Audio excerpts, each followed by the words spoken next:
At 44 years old, Eleanor Bracken owned nothing in this world but the clothes on her back, a carpet bag with 3 mended shirts and 4 silver dollars sewn into the hem of her petticoat, and she had come to that poverty by the hand of Cyrus Bracken, her late husband's brother, who had used a lawyer, a forged signature, and the plain fact that a widow's word counted for little in the courts of Wyoming to take from her the freight house, the horses, and the small grey home she had shared with Thomas Bracken for 19 years.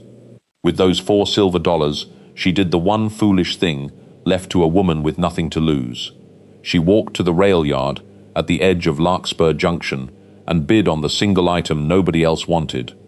a locked, rust-eaten passenger car sitting dead on an abandoned siding, and when the auctioneer's hammer fell, it fell for her, and for $4. Everyone in that yard believed she had bought herself a coffin of iron and rotted wood. They did not know that sealed beneath one splintered seat sat a secret old enough to have been forgotten by the men who wronged it, and that before the snow came again, that secret would return to a dying town everything it had been quietly stolen of, including its good name. Settle in and let us tell you the story of Eleanor Bracken, if you are watching this from a town the railroad forgot, or a place that used to matter and doesn't anymore. Tell us where you're from in the comments below. We should tell you first who Eleanor Bracken had been before Larkspur Junction ever knew her name, because a woman is rarely made in the moment she loses everything. She is made long before, in rooms nobody remembers to ask about. She was born Eleanor Voss in Zanesville, Ohio, in 1849, the only surviving child of Elias Voss, a locksmith and clockmaker whose shop sat on a crooked street above the Muskingum River, and whose hands, scarred pale from decades of fire and flame, were the gentlest hands Eleanor ever knew. Her mother, Ruth, a seamstress with a quiet laugh, died of a fever when Eleanor was 9, and after that, the locksmith's shop became the whole of her world, its shelves lined with strong boxes and pocket watches and the small mysterious guts of other people's secrets. Elias never sent his daughter away to keep house with an aunt, as many men would have. Instead, he set a stool beside his workbench and taught her, patiently, the way some fathers teach a son. He taught her that a lock was not an enemy, but a question, and that a question, given enough patience, would always answer itself. He taught her to listen with her fingertips, to feel for the give in a tumbler the way a physician feels for a pulse. Above all, he taught her the one belief that would outlast him, outlast Ohio, and outlast every hardship still waiting for her further west. That nothing is worthless simply because it has been abandoned, and that the things men throw away often carry the truest measure of what they were too careless, too greedy, or too afraid to keep. Zanesville in those years smelled of coal smoke and river damp, and the locksmith shop itself smelled of oil and brass filings and the particular sweetness of hot solder, a smell Eleanor would carry in her memory for the rest of her life, the way other women carried the memory of their mother's kitchen. Elias Voss was not a talkative man, but he talked while he worked, telling his daughter, tumbler by tumbler, that a lock built in haste always betrayed itself somewhere, in a burr left rough or a spring set carelessly, and that the finest locks, the ones a patient hand could still open after 20 years of rust, were always the work of a man who had cared enough to do the small parts properly, even though no one would ever see them. She did not know, listening to him at 12 and 13 and 14, that he was teaching her a philosophy as much as a trade, but she carried both west with her all the same, folded together in that leather roll of picks and files, long after Zanesville itself had faded into something she visited only in memory.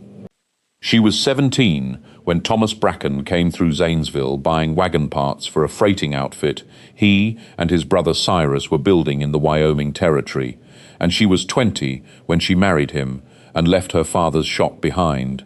though she never left behind the leather roll of picks and files he pressed into her hands at the depot, telling her a locksmith's daughter should never travel without her inheritance. In Larkspur Junction, a rough huddle of buildings strung along the new spur line between the cattle country and the transcontinental road, Thomas and Cyrus Bracken built a freighting and mercantile business from almost nothing, hauling lumber and grain and mail between the junction and the towns beyond, and Eleanor built alongside them, keeping their ledgers, mending their harness, and more than once picking a jammed strongbox lock when the combination was lost on a Saturday and the payroll was due on a Monday. Cyrus, younger than Thomas by 6 years, watched his brother's wife do this with a face that Eleanor, even then, could not quite read.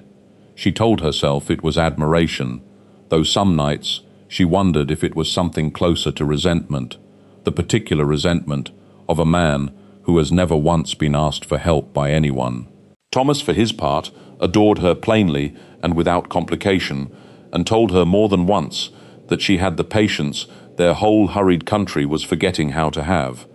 Those were good years, sun-worn and hard-handed, but good, and if Eleanor Bracken had known how short they would be, she might have held them tighter, though we doubt she could have held them any tighter than she already did.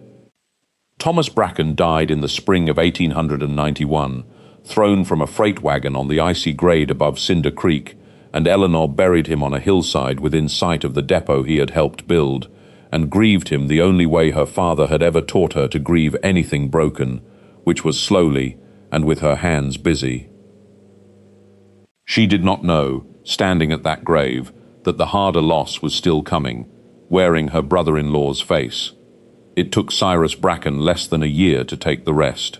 There had been no formal will, only an old partnership paper drawn up by the brothers in their first hungry winter in the territory, and Cyrus produced a second paper, dated later, bearing Thomas's signature, that named Cyrus sole heir to the freighting business, the depot warehouse, and the house on Larkspur Street, with no mention of Eleanor at all. Eleanor knew her husband's hand as well as she knew her own, and she knew, looking at that signature, that something in its loops was wrong, too careful, too even, like a thing copied rather than written. But a widow's suspicion was not evidence, and the territorial court, still new and thin on precedent regarding a woman's dower rights, was in no hurry to take her side against a respectable businessman with a paper in his hand. Cyrus did not shout her from the house. He was far too careful a man for that. He simply grew colder and slower to answer her, and one morning, in the deep cold of January, had the sheriff's deputy stand politely at her door to inform her that the house now belonged to the Larkspur Freighting Company, of which she held no share, and that she had until the end of the week. He told the town, with a sorrowful shake of his head, that he had done everything a brother could to provide for her, and that her refusal to accept charity graciously was, he supposed, a widow's grief talking. Larkspur Junction, which liked Cyrus well enough and had never much bothered to know Eleanor, mostly believed him. She spent that winter doing mending and lock work for anyone who would pay a few coins for it, sleeping in the back room of a boarding house kept by a kind, tired widow named Agnes Pruitt, who charged her almost nothing and worried over her almost constantly, and by the time the frost broke in the spring of 1893, Eleanor Bracken had exactly $7 silver to her name, 3 of which she meant to keep for bread and boots, and 4 of which, on a grey Tuesday morning, she carried down to the rail yard where the Larkspur spur line was auctioning off its dead rolling stock to clear the siding for a new grain platform. It was a hard thing that winter to watch the town she had helped build treat her like a stranger passing through it, to see women who had once brought her jars of preserves cross the street rather than meet her eye, not out of cruelty exactly, but out of the plain discomfort decent people feel around a misfortune they do not wish to catch. Agnes Pruitt alone seemed unbothered by what the town whispered, and more than once set down an extra plate at supper without being asked, telling Eleanor gruffly that a woman who could pick a lock blind in the dark had no business going hungry in a town with as many broken latches as Larkspur Junction. Eleanor mended what she could, fixed what locks came her way, and told herself, on the coldest nights, that her father had never once complained of a lock that took longer than expected, and that she would not complain either, though there were mornings she woke in that narrow back room, uncertain whether the thing pressing on her chest was grief for Thomas or plain fear of what the next season would bring. The car sat at the far end of the yard, past the water tower and the rusted turntable, on a stub of track so overgrown with sage that it seemed less a railroad car than a long iron ruin the prairie had half swallowed. It had once been a private passenger coach, narrower and older than the boxcars around it, its paint gone the color of a dead leaf, its windows blind with grime, and its single door bound shut with a lock so corroded that the auctioneer, a broad, impatient man named Otis Cade, did not even bother to describe its interior. He called it, with a short laugh that the crowd of ranchers and merchants echoed back to him, the old paymaster's coach, and said that whatever was inside it had been rotting there since before most of Larkspur Junction was born, and that the railroad would take $4 for it and be glad to have the siding back. Nobody bid. There was, Eleanor would learn later, an old superstition clinging to that car, the way rust clung to its wheels, a half-remembered story about a paymaster who had vanished under a cloud some 20 years before, and men who did not believe in ghosts still did not care to own anything connected to a scandal. When Eleanor lifted her hand and said, in a voice steadier than she felt, that she would give $4 for it, Otis Cade looked at her the way a man looks at a woman he has decided is not quite right in the head, shrugged, and brought down his hammer. She did not tell him, or anyone, that she had recognized the make of that lock the moment she stood close enough to see it, an old, fine mechanism, the kind a careful man installs when he means to keep something worth keeping, and not the kind the railroad wastes on an ordinary coach bound for the scrap heap. It took her the better part of an hour, kneeling in the sage with her father's leather roll of picks spread on a flour sack beside her, to coax that ruined lock into giving up its grip, and when the door at last groaned open on hinges that had not moved since some forgotten administration in Washington, the smell that rolled out to meet her was not the smell of rot she expected, but something drier, older, like a cedar chest closed up too long.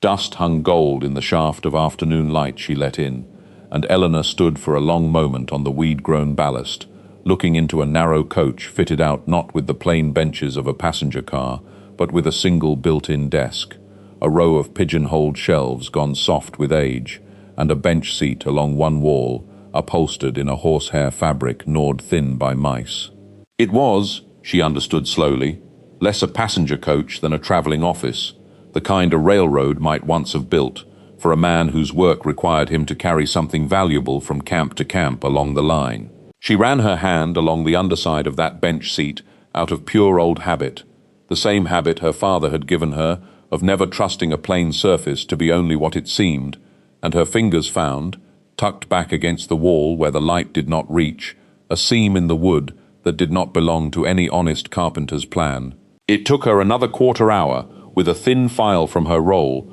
to work the hidden catch, and when the seat's false bottom finally lifted on a creaking hinge, she found herself looking down at a small iron-bound trunk, no bigger than a hat box, its lid stamped in flaking gold paint, with two initials she did not yet know the meaning of, J.W. She did not open it there in the fading light, with the yard hands still within earshot. She closed the seat, closed the door, and spent the last of her strength and the goodwill of a boy named Sam Petrie and his father's mule, dragging the little trunk, wrapped in a horse blanket, back to Agnes Pruitt's boarding house, where she sat with it, on her narrow bed, long after the house had gone quiet, turning it over in her hands and feeling, for the first time in more than a year, something that was not quite hope, but stood very near its door. The lock on the trunk was smaller and finer than the one on the coach door, a lock built, Eleanor thought, as she worked it by lamplight, by a man who had learned his trade the way her own father had, with care rather than with haste,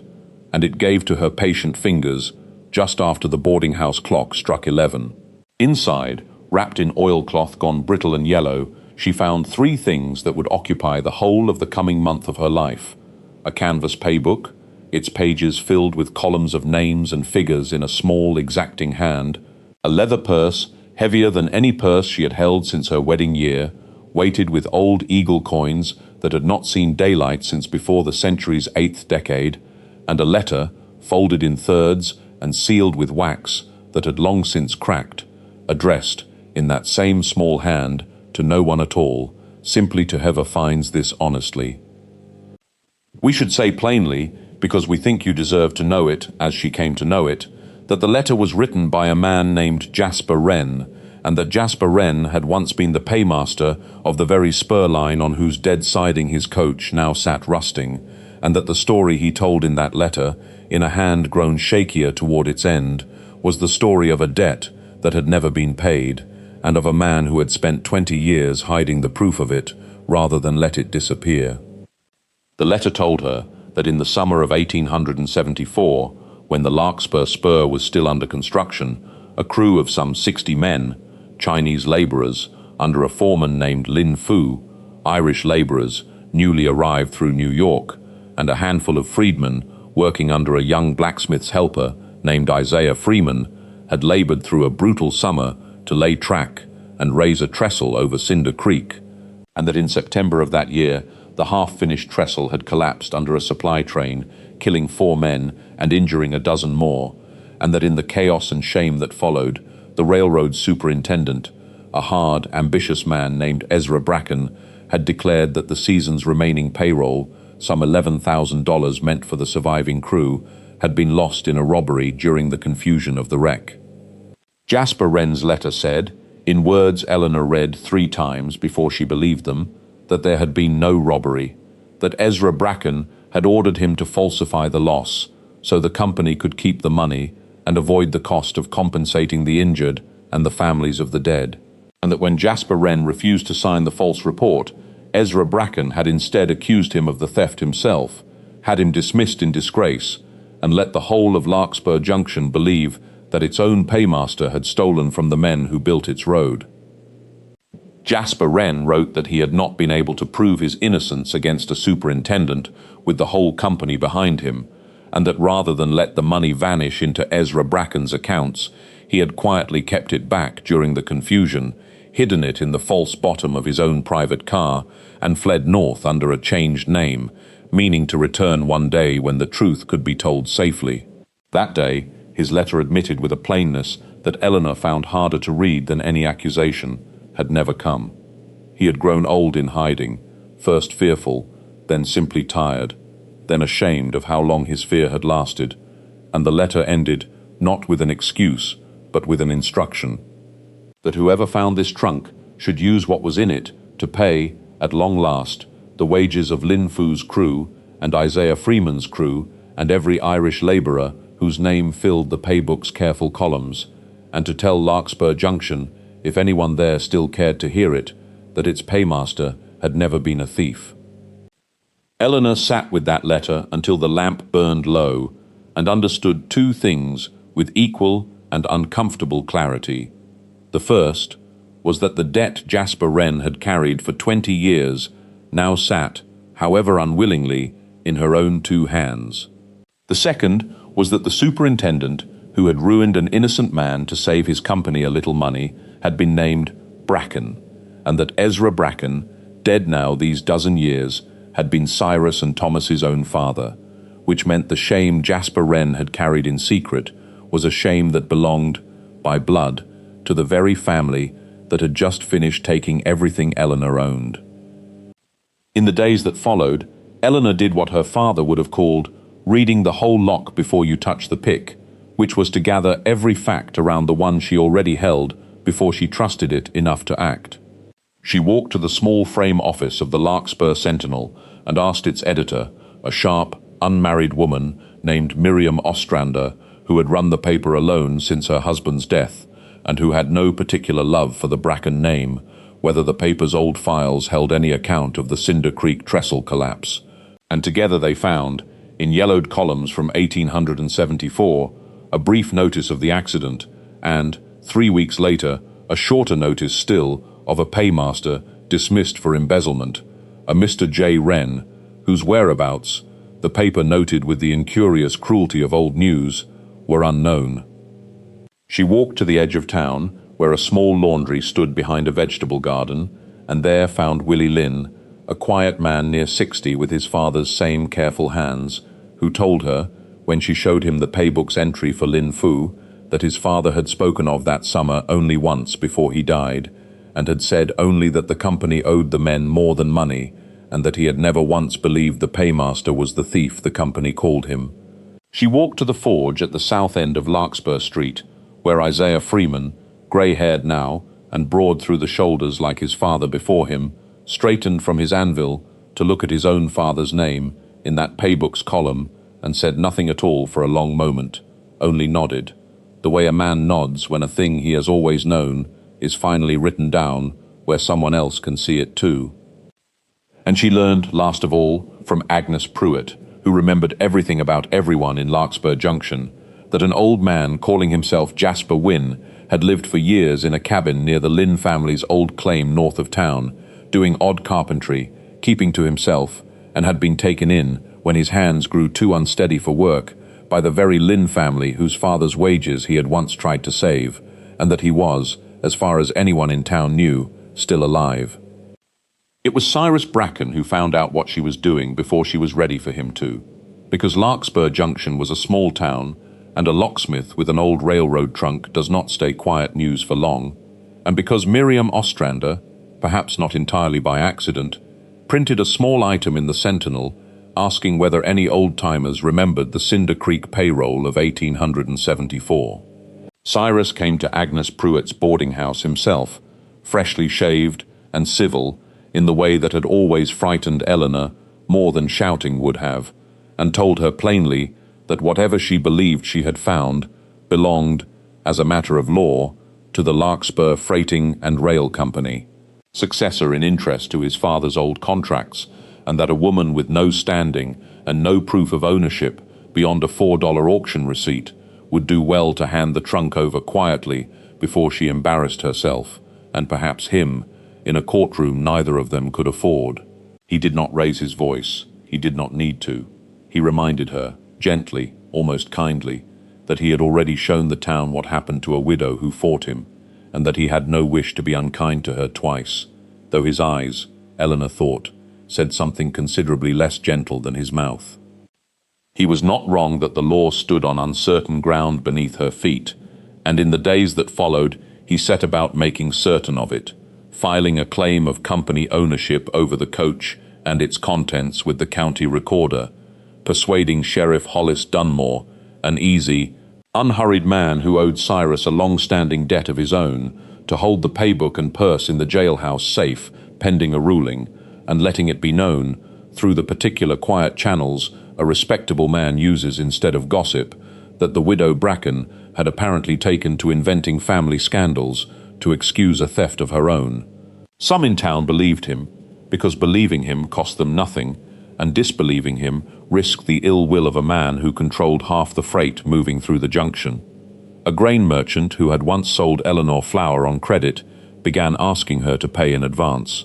A church deacon who had shaken Thomas Bracken's hand at 100 socials now nodded to her stiffly in the street and hurried on before she could speak. Others, watching Isaiah Freeman close his forge early 3 days running to sit with Eleanor over the paybook's columns, and watching Willie Lynn walk openly to Agnes Pruitt's boarding house of an evening, began, slowly, to wonder.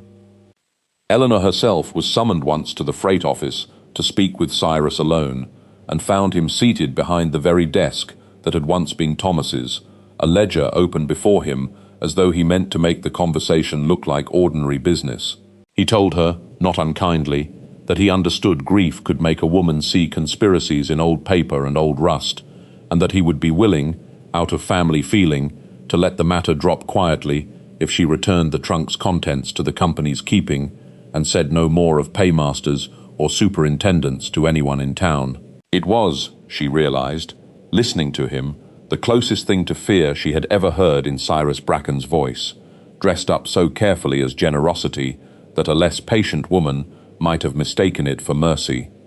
Eleanor understood, turning the matter over, the way her father had taught her to turn over a lock she did not yet trust, that Cyrus was not merely protecting a company asset. A company that had truly been wronged of $11,000 20 years past would have shouted the recovery from the rooftops. A man protecting his own father's memory and his own family's standing hid it instead, quietly, behind a claim of law, because the fact he feared was not that she had stolen something, but that she had found something that could never be put back in its trunk once the town read it. She feared, some nights in Agnes Pruett's narrow back room, that he would win, as he had won before, simply by being the kind of man courts and sheriffs and half a town found easier to believe. It was Judge Prentice Adair, riding his circuit through Larkspur Junction that spring, who gave her the opening Cyrus could not close. Eleanor did not ask him to rule on the ownership of the trunk at all. Instead, with Miriam Ostrander's help, she asked only that the sheriff be required to read Jasper Wren's letter into the public record of the town meeting called to settle the company's claim, on the plain grounds that a document found lawfully in a car she had lawfully purchased ought at least to be heard before it was locked away again in Cyrus Bracken's favor. Judge Adair, a dry, patient man with no particular loyalty to any freighting company, saw no harm in a letter being read aloud, and granted it, and Cyrus, who could hardly object to a mere reading without admitting he feared its contents, found he had no graceful way to refuse.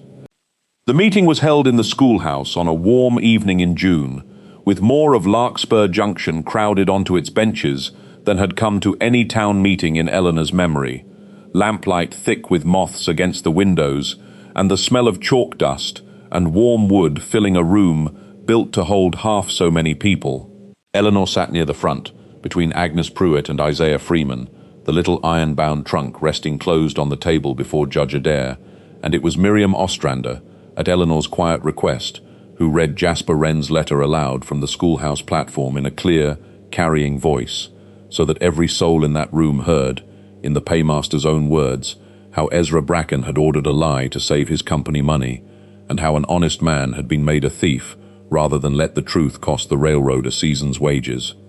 Eleanor watched the room rather than the letter as it was read, watched old ranchers who had known Ezra Bracken lean forward with their hats twisted in their hands, watched younger faces who had only ever heard the paymaster spoken of as a cautionary tale go still with the particular stillness of people realizing a story they had never questioned was wrong. Then she found Cyrus Bracken's face across the room and watched it go the color of old ash, and watched him understand, along with everyone else, that there was no longer any lawful claim he could file that would put that truth back in its trunk.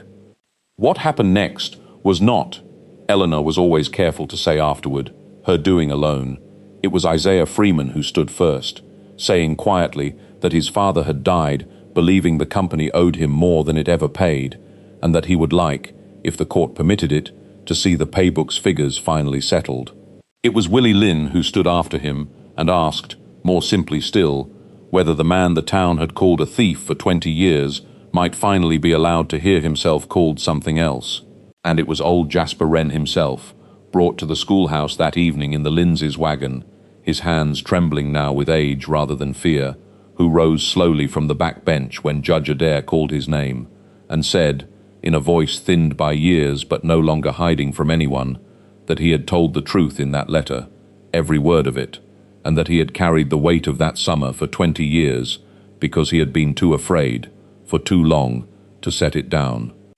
Judge Adair, hearing sworn testimony that corroborated a written confession and finding no company claim that could survive a public record of its own superintendent's fraud, ruled that the recovered payroll be distributed according to the paybook's own figures, with interest, to the surviving laborers and their families, and that Jasper Wren's dismissal be struck from any record the county still held of it. Eleanor Bracken, for her part, asked for none of the money for herself beyond the $4 she had already spent, and told the room, in words far plainer than any she had planned, that she had bought a rusted railroad car, believing she was buying nothing at all, and had found instead a debt that belonged to the whole town, and that a debt belonging to a whole town ought to be paid back to it, not carried off by one woman alone. With Isaiah Freeman and Willie Lynn and Miriam Ostrander and a dozen others besides, she saw to it that what remained of Jasper Wren's 20-year vigil, once every rightful wage was paid, went toward rebuilding the schoolhouse roof that had leaked for a decade, raising a proper bridge at last over Cinder Creek, where the old trestle had failed, and setting a small stone marker at its foot, bearing the names of the 4 men who had died there in 1874, names the town had let itself forget for far too long. Cyrus Bracken faced no gallows and no gunfight, because that was never the shape justice took in Larkspur Junction, but he faced something he had spent his whole life avoiding, which was a town that had finally seen him plainly. His claim on the company's behalf was denied in open court, and printed, in full, in the Sentinel. The freight contracts he depended on began, quietly and one by one, to go to other haulers who no longer cared to be seen doing business with the Bracken name, and within the year he sold what remained of the freighting company and left Larkspur Junction altogether for a town, Agnes Pruitt liked to say afterward, where nobody yet knew enough to be careful of him. Eleanor never asked for the return of the house on Larkspur Street, though the new owners, hearing the whole story, offered more than once to sell it back to her at a fair price, and she declined only because she had discovered, somewhere in that long spring, that she no longer wanted a house that had once needed a lie to be taken from her. We began this story by telling you that Eleanor Bracken, at 44 years old, had nothing left to her name but $4 and the clothes on her back, and that with those $4 she bought a locked, rust-eaten railroad car that everyone else in Larkspur Junction believed to be worthless. We told you it would restore a whole community, and we told you that inside it, sealed beneath a splintered seat, sat a secret old enough to have been forgotten by the very men who wronged it. We hope you can see now what we meant, and why we could not tell you sooner. Eleanor Bracken did not find gold in that coach, not really, though there was gold enough in it. She found the one thing her father had spent a whole Ohio childhood teaching her to look for, which was proof that nothing men throw away is ever quite as worthless as their carelessness would like the world to believe, and that patience, given enough time and enough courage, can still pick open even a lock that has held for 20 years. Thank you for spending this time with us and with Eleanor Bracken, whose story reminds us that the things we overlook and the people we let history forget are so often carrying more worth than we ever gave them credit for. If this story moved you, we would be glad if you shared it with someone who needs a little reminder that it is never too late for the truth to come due, and we would love to know, in the comments below, what is a time you found real value in something everyone else had already written off. Until next time, stay close.